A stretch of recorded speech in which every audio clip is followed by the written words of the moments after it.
Hello दोस्तों, आपका study with Hemant YouTube channel में बहुत बहुत स्वागत है। देखिए, ये जो डेली 11 बजे रात को क्लास चलेगी, ये प्रीमियर क्लास होगी। आधे घंटे की क्लास होगी और इसमें जीके जीएस के ऐसे प्रश्न जो पिछले किसी भी एग्जाम में पूछे जा चुके हैं, किसी भी, चाहे वो आपका एसएससी हो, रेलवे का एग्जाम हो या कोई भी एग्जाम हुआ है, जो जीके जीएस के प्रश्न पूछे गए हैं, उनका जो किरण की बुक आती है, उस बुक के सारे क्वेश्चन जो है मैं थोड़ा जल्दी जल्दी कराऊंगा। मतलब अब पहले से वीडियो अपलोड हो चुका है, लेकिन इस बार क्या किया हूँ, 4-5 वीडियो को एक साथ मर्ज करके जो क्लास है वो काफ़ी लंबी बना दी गई, जिससे आपका क्वेश्चन जो है थोड़ा जल्दी जल्दी कवर हो। तो आप इस वीडियो को ज़रूर देखिएगा पूरा। और प्लीज़ मैं आपसे रिक्वेस्ट करूंगा, अगर वीडियो पसंद आती है तो लाइक ज़रूर करना और बेल आइकन को क्लिक करके सब्सक्राइब चैनल को ज़रूर कर लीजिएगा, ऐसी कई वीडियो देखने के लिए। इसके अलावा मैं अनअकैडमी पे भी पढ़ाता हूँ, तो आप मुझे डेली सुबह 9 बजे, डिस्क्रिप्शन में लिंक दे रखा हूँ, या सिंपल आप हेमंत कुमार मिश्रा सर्च करोगे तो आपको जो है मेरी क्लासेस वहाँ पे मिल जाएंगी। डेली सुबह 9 बजे एसएससी जीडी के लिए, ठीक है, जो अभी आपका एग्जाम होना है उसका टेस्ट होता है। तो अगर आपसे कोड पूछे तो study19 कोड आपको अप्लाई करना है। वो कोड अप्लाई करके आप मुझे अनअकैडमी पे फॉलो कर सकते हैं। और बिल्कुल ये कोड जब आप अप्लाई करोगे ना, ये बिल्कुल फ्री है, ठीक है, कोई पैसा नहीं लगना है। आप मेरी सभी क्लास बिल्कुल फ्री में देख सकते हैं, क्योंकि वहाँ पे मैं सभी स्पेशल क्लास ही लेता हूँ, जिससे आपको कोई पेमेंट ना करना पड़े। तो चलिए आज की क्लास शुरू करते हैं। Thank you everyone. का विष कैसा होता है? दोस्तों ये होता है अम्लीय। जी हाँ दोस्तों, शहद वाली जो मक्खी होती है इसका विष अम्लीय होता है तथा इसमें अत्यधिक अम्लीय पेप्टाइड मेलेटिन उपस्थित होता है। तो शहद की मक्खी का विष कैसा होता है? तो हो जाएगा अम्लीय। नेक्स्ट,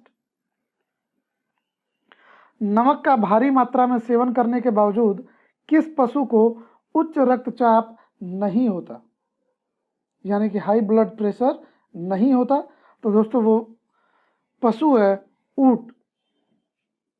जहाँ दोस्तों घरेलू और जंगली दोनों प्रकार के ऊँटों के जो जीनोम है, इनके विश्लेषण से यह सिद्ध हुआ है कि नमक के भारी मात्रा में सेवन करने के बावजूद उसे उच्च रक्तचाप और मधुमेह जैसे रोग जो है नहीं होते हैं। तो राइट आंसर होगा ऊँट।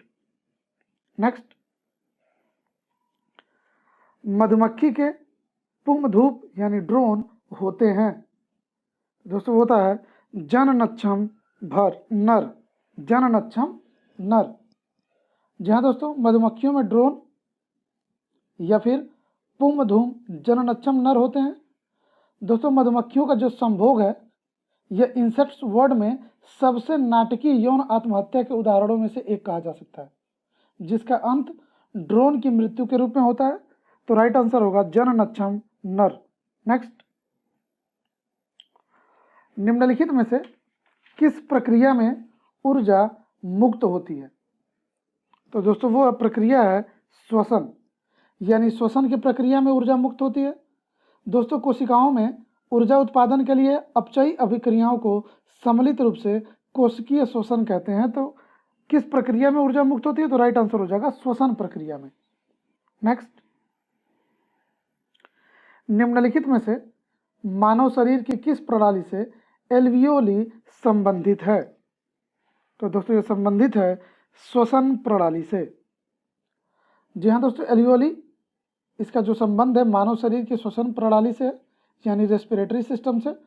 दोस्तों यह फेफड़े में स्थित होता है और एल्वियोली मानव द्वारा ली गई हवा को रक्त तक पहुंचाता है, यानी ब्लड तक पहुंचाने का काम करता है। कौन? एल्वियोली। तो राइट आंसर होगा श्वसन प्रणाली से संबंधित है। नेक्स्ट क्वेश्चन,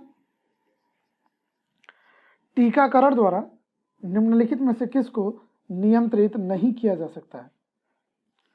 तो दोस्तों मधुमेह को टीकाकरण के द्वारा नियंत्रित नहीं किया जा सकता। बाकी जितने भी ऑप्शन हैं, चेचक, पोलियो, काली खांसी, इनका टीका लगता है। लेकिन मधुमेह जो रोग है वो इंसुलिन के ब्लड में अल्प स्रवण के कारण होता है। अगर इंसुलिन का जो है कि ब्लड में अल्प स्रवण होने लगे तो ब्लड में ग्लूकोज की मात्रा बढ़ जाती है, जिससे मधुमेह यानी कि डायबिटीज नामक रोग होता है, और इसे टीकाकरण के द्वारा नियंत्रित नहीं किया जा सकता। तो राइट आंसर होगा मधुमेह। नेक्स्ट क्वेश्चन,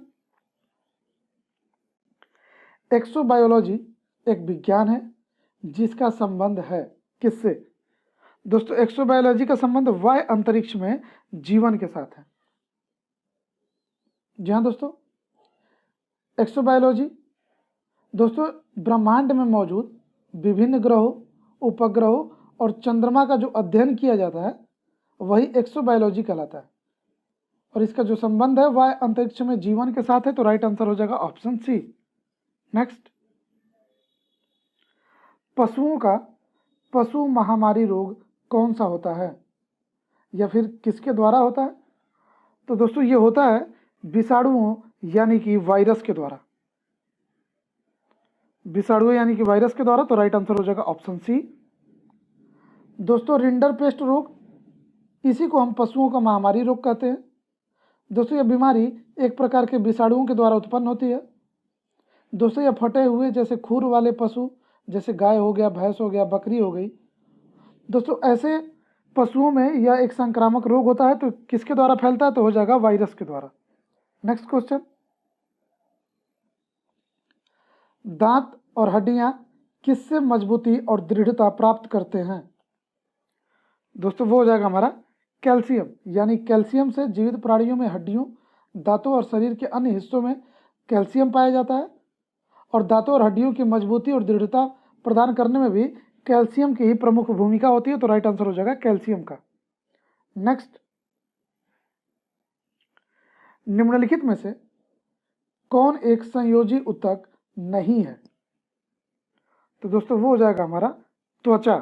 बाकी रक्त, अस्थि और स्नायु ये सभी संयोजी ऊतक है, लेकिन जो त्वचा है इसका बाहरी स्तर यानी एपिडर्मिस एपिथेलियमी ऊतकों का तथा आंतरिक स्तर डर्मिस संयोजकी ऊतकों का बना होता है। तो संयोजी ऊतक नहीं है, तो राइट आंसर हो जाएगा त्वचा। नेक्स्ट, बहुकोशिक जीव डैश द्वारा वृद्धि करते हैं। दोस्तों बहुकोशिक जीव कोशिका विभाजन द्वारा वृद्धि करते हैं, कोशिका विभाजन के द्वारा वृद्धि करते हैं। दोस्तों दैहिक कोशिकाओं में प्रायः सूत्री विभाजन होता है, तो बहुकोशिक जीव, तो राइट आंसर हो जाएगा कोशिका विभाजन द्वारा। नेक्स्ट, निम्नलिखित में से किसे जीवन का भौतिक आधार माना जाता है? तो दोस्तों जीवन का भौतिक आधार मानते हैं जीवद्रव्य यानी कि प्रोटोप्लाज्म को। जी हाँ दोस्तों, यह विभिन्न पदार्थों के अनेक अति सूक्ष्म कणों का जलीय विलयन होता है।